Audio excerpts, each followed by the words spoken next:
makes a really interesting case in his book For a New Liberty that markets could actually handle these things, that people organizing sort of together nonviolently could take care of these problems.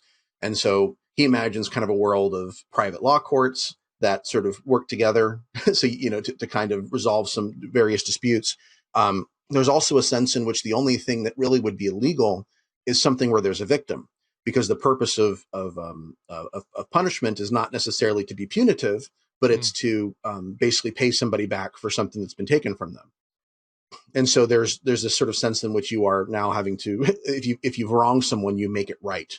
And so, courts and jails could sort of facilitate that process of making it right. So I'm personally a little bit skeptical of part of what Rothbard is trying to do there, in that I don't think that, I guess my starting assumption is not that everything should be privatized.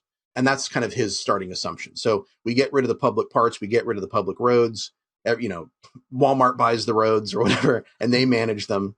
And, they still have to be paid somehow, just like now. So it's not like a totally crazy idea. But like, I'm more inclined to be, I think, open to like a common law tradition. I'm more inclined to see, like, I think there's like some value in communities saying, we're going to maintain our local roads. We're going to set up local parks. I don't think that you have to necessarily, everything has to be owned privately. But I think his model of how to approach that is, once you really hear him explain it, and look at other theorists as well who've tried to make those arguments, like Walter Block, who's talked about roads.